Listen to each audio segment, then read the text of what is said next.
Hola, ¿qué tal? ¿Cómo están todos ustedes? Gracias por estar con nosotros este domingo en nuestro tiempo devocional de la Iglesia Bíblica Torrefuerte. El día de hoy quisiera yo compartir con ustedes algunos pensamientos relacionados con el tema de la oración. Como saben ustedes, hemos estado a lo largo de la semana, empezando desde el domingo, tratando precisamente este aspecto que encontramos en la escritura como una de las piezas básicas del desarrollo de la iglesia, la oración. Desde el domingo hemos estado tratando de captar la idea de la importancia que la oración tiene en el desarrollo de la iglesia. Cuando nosotros oramos unos por otros, no solamente cuando oramos por nosotros mismos, que es una situación muy válida y muy especial, muy buena de considerar, sino también cuando empezamos a orar por las otras personas. Sin embargo, hay un tema que a mí siempre me ha inquietado, se los confieso, ¿no? Y es que, por ejemplo, cuando hemos estado en sesiones de oración, en ocasiones se nos pide que oremos por X persona, pero no se nos dice por qué debemos de orar. Es decir, no se nos dan peticiones específicas por las cuales orar. Bueno es, ¿verdad? Cuando alguien llegue y me dice, mira, mi papá está en el hospital, por favor, ora para que sane. Bueno, esa es una situación. Pero cuando nos dicen, hay que orar por el misionero fulano de tal que está en tal parte, eh, ¿qué podemos pedir? Y ahí nos quedamos con una gran interrogante. Otras ocasiones, por ejemplo, hemos estado en oraciones incluso con varones, ¿verdad? Y de pronto dicen, ay, les toca orar. Y llegamos y nos quedamos viendo y no sabemos por qué orar. Y la verdad es que en ocasiones, ¿no? Hasta se inventan en ese momento algunas peticiones para compartirlas y para que oremos. Eh, yo sé que cuando oramos y vamos cargados de necesidades no tenemos problema. El problema es cuando no sabemos qué pedir por las personas que tenemos que pedir.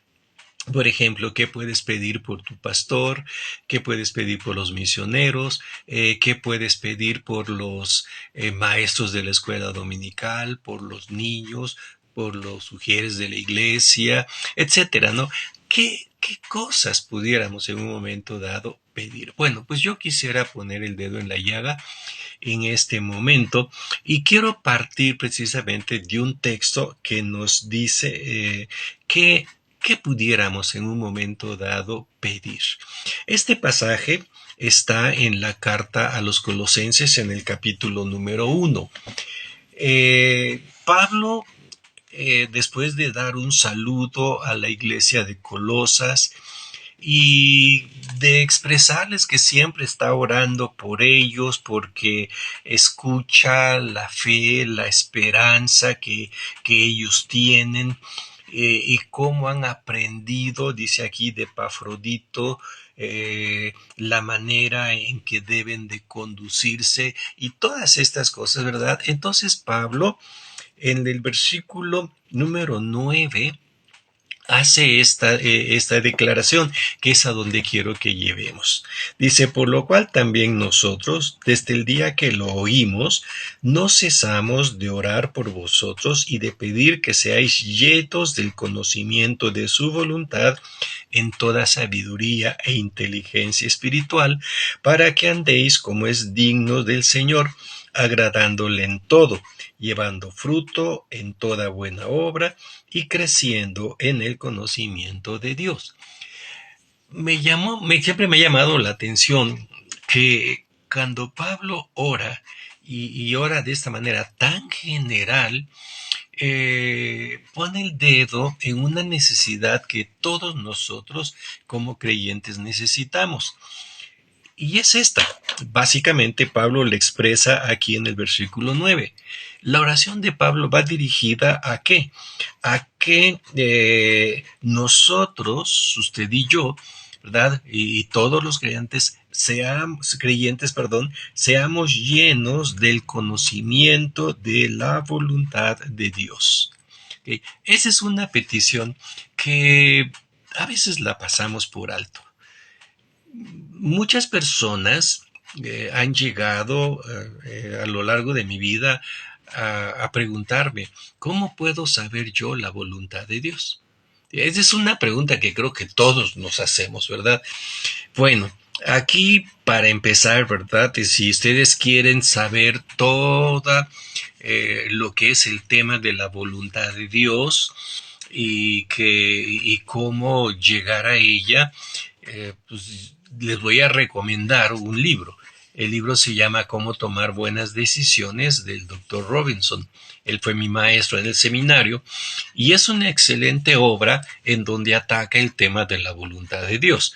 Obviamente nosotros los creyentes sabemos que para conocer la voluntad de Dios tenemos que estar en comunión tanto con Él como con su palabra. De otra manera no podríamos conocer la voluntad de Dios. La voluntad de Dios no es algo místico que voy a descubrir en una taza de café o en un charquito de agua que se mueve, ¿sí? La voluntad de Dios la vas a conocer, es algo personal, es algo individual. Ahora, lo curioso del asunto es que en este caso, fíjense bien, el apóstol San Pablo en su oración pide que los creyentes de Colosas sean llenos del conocimiento de su voluntad. Creo que esa es una buena petición que nosotros debemos de tener. ¿Por qué?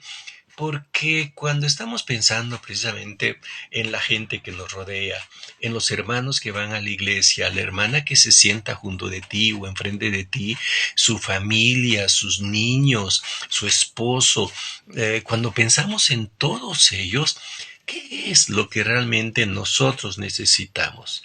Pues lo mismo que necesito yo, conocer la voluntad de Dios, pero no conocerla de manera superficial, sino conocerla, como dice Pablo aquí, completamente.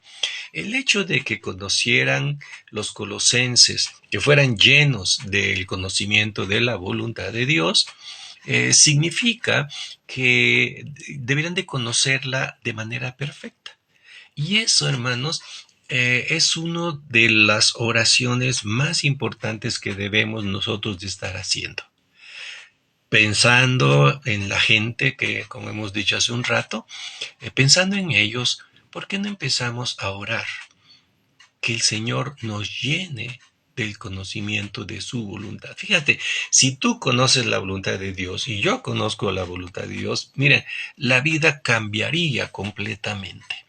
Ahora bien, el apóstol San Pablo le da, ¿cómo decirle? Le agrega algunas cositas allí a ese conocimiento, porque dice que este conocimiento de Dios debe de ser un conocimiento que sea aplicable.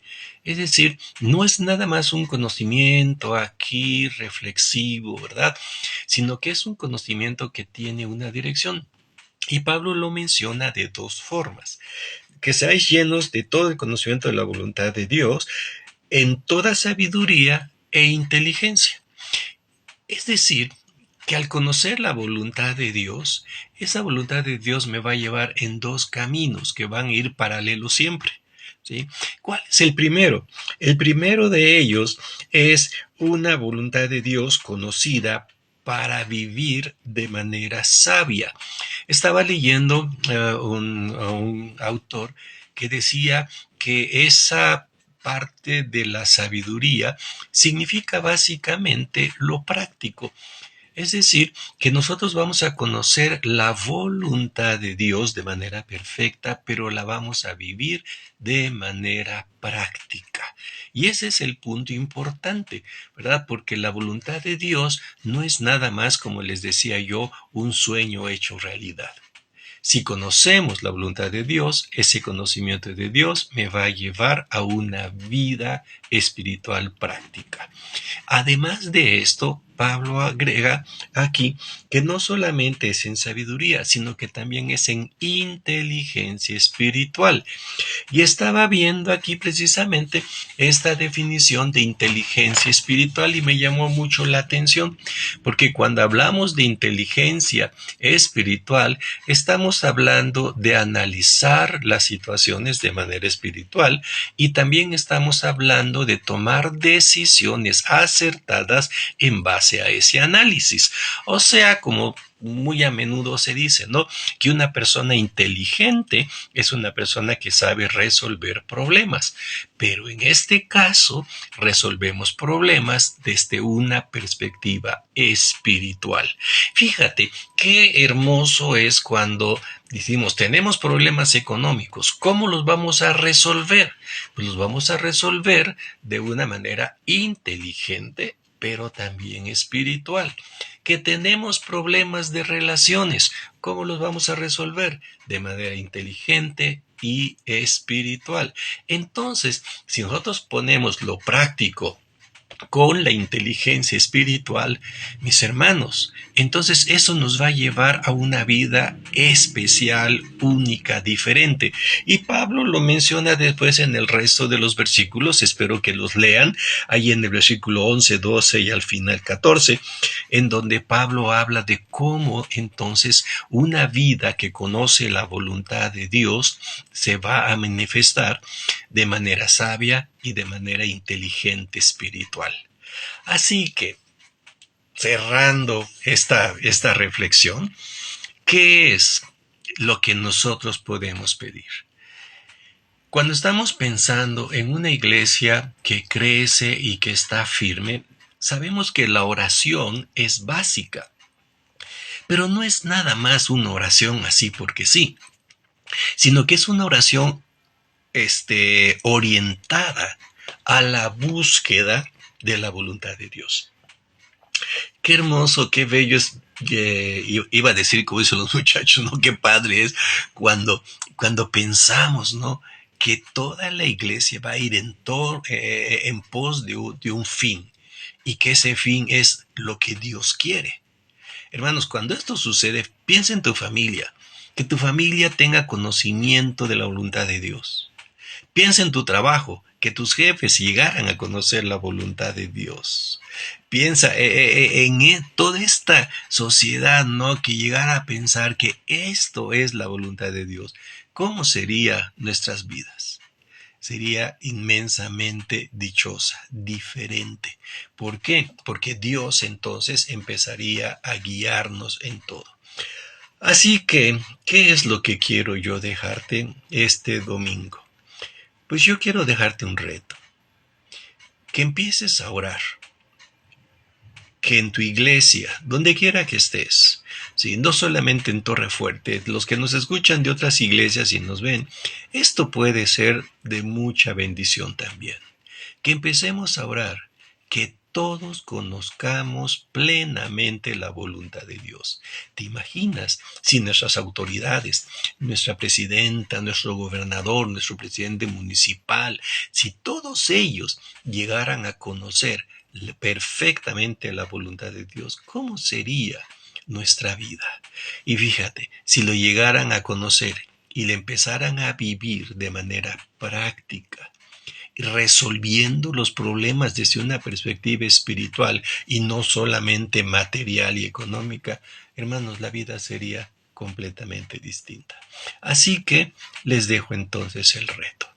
Oremos, oremos para que nuestros hermanos, la gente que nos rodea, como dice el apóstol San Pablo, sean llenos del conocimiento de su voluntad en toda sabiduría e inteligencia espiritual. ¿Te parece? Pues espero que lo podamos hacer. La próxima vez que oremos, ya sabemos que tenemos una petición muy especial que hacer. ¿Te parece? Pues si terminamos con una oración, vamos a orar. Padre, te damos gracias y queremos rogarte, Señor, que tú nos hagas conocer plenamente tu voluntad en toda sabiduría e inteligencia espiritual. Ayúdanos, Señor, a vivir de tal manera que honremos tu nombre en todo momento. Gracias en nombre de Cristo. Amén. Pues muchas gracias por habernos acompañado este domingo. Nuevamente, gracias por sus comentarios, sus saludos. A veces nada más nos dan una palomita. Ya te vi, ¿verdad? Gracias por todo eso. Que el Señor les siga bendiciendo y nos vemos.